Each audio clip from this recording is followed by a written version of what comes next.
Kailan ba po nangyari? Siguro itong mga November. Feb? November. November? Ito lang, bago lang. Mga- Hindi ka nadulas? hindi naman. Nasemplang sa motor, ganun? Hindi naman. Naramdaman ko lang siya. Medyo umipit siya pagka bigla ko nakaupo. May... Pag umuubo ka? Oh, may... Okay. Actually, hindi mauuna ang ubo dyan. Meron lang talaga naiibig dyan para pag buwelta mo ng ubo. Kasi pag umubo ka, mapupuyer sa yung bloodstream natin, yung circulation. Ngayon, parang feeling mo magra-radiate sa balakang mo or sa puwetan mo. Ibig sabihin nun, merong umiipit or may pinch doon na, na sciatic nerve. Parang may kumikidlat na ano. Pero, naunang naipit yun bago sa ubo. Meron din. Meron, no? Sige. Pinasubo ko lang para sigurado mamaya. Tsaka na. Okay, kung patagilid.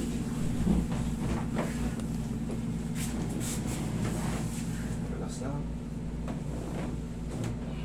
Other side.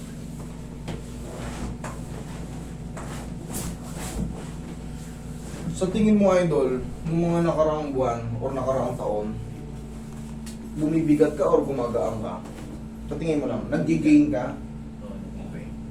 Kasi nakakatulong yung pagbigat para mapitpit yung disc. Tapos yung mga pag sumasakit tayo sa motor, nasasaldak tayo. Napapaupo tayo bisa ng napapaldog ng ganyan.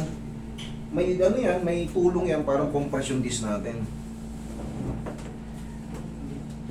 Tihaya.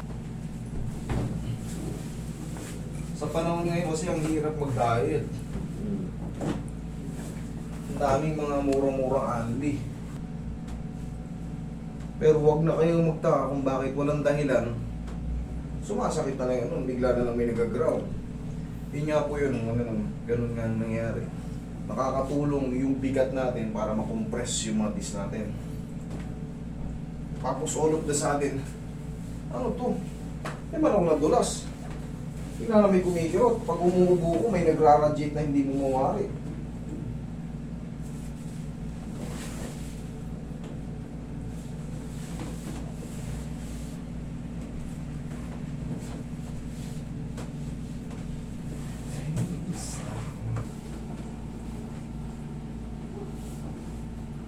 Inhale.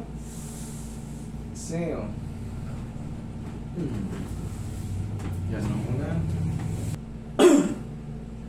Ano, mas bearable or mas masakit? Hindi naman siya. Hindi na masyado.